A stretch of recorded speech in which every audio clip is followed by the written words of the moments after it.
Namaste, hi. Intense activity and intense calmness. Are these two things possible?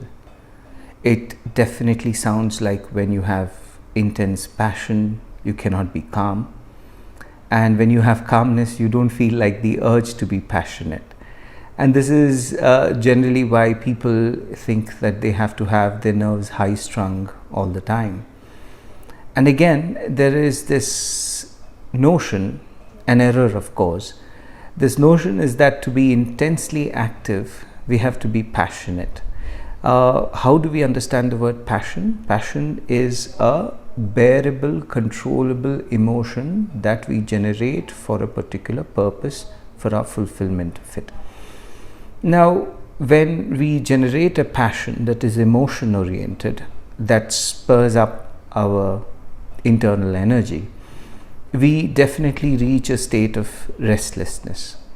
And these days, people believe that you can have one mode of intense activity, and then people have also understood the importance of having some relaxation techniques for their mental health.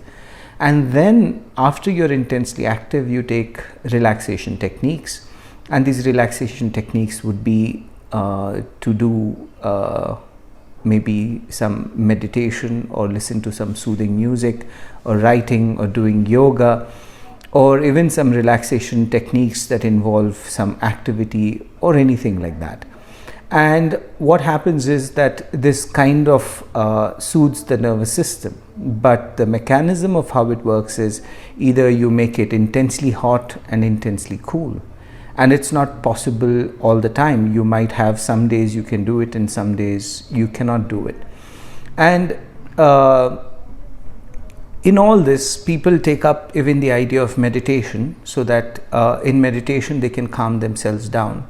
So the process is calmness in the morning and intense active, passionate aggression and in the midday, and then again come back to a state of calmness in the evening by doing some meditation technique.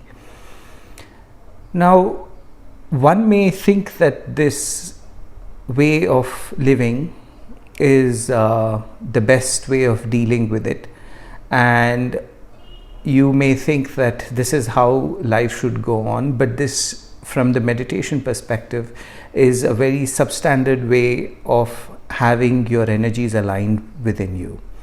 If you have to know, then you should put up an ideal within yourself where you learn that there could be a state where you could be intensely active, intensely thinking, intensely focused, and at the same time calm. That your energies are well resolved within yourselves and you feel like you're in perfect balance within your system. And this is an ideal, it can be done. It does not need you to be intensely active at one period in your life and then go on to calm your nerves. And you do understand that if you put these two varied states of mind as poles apart in your experience, then it also leads to an unknown fatigue over a period, because after a while, when your mind's intensely active, it becomes so tired that you do not think of calming it down, you do not think of relaxing it. So you do not even try to meditate. This is what can happen.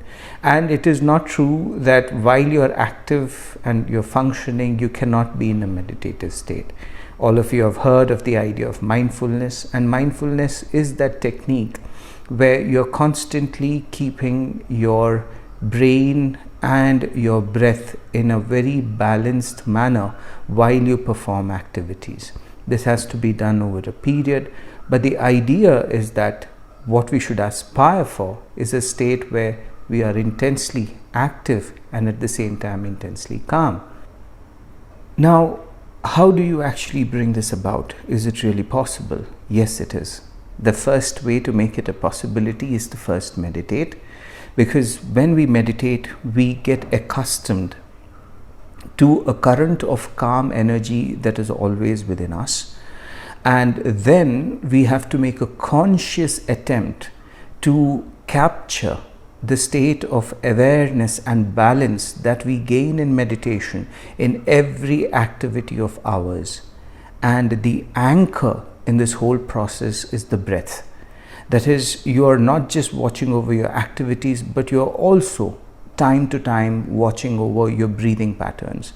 And if we practice meditation regularly, we get into a natural habit of regulating our breath, thereby regulating our mind.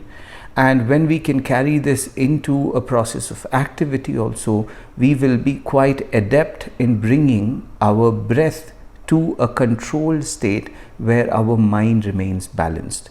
And this prolonged practice over a period, a good period, will eventually fetch you astounding results where you can be sharp, thinking, active, focused, engaged.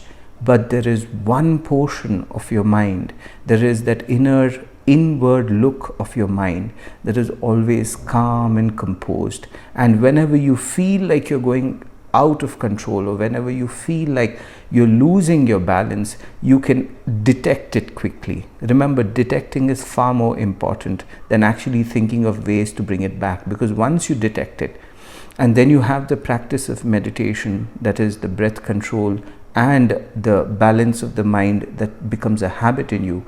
Once you've detected it, you can always bring it back. So it's a science, and you have to go along with the science by observation and implementation. And over a period, this ideal which you should mark for yourselves, where you should be at one point of your life, that is to be intensely active and to be intensely calm, this ideal is definitely attainable, and this should be realized within ourselves. This is the message that I wanted to pass on in today's video. I hope you are able to connect with it, and if you have any questions and if you have anything that you would want to share, please feel free to comment and I shall reply to them. Thank you for watching this video. Thank you.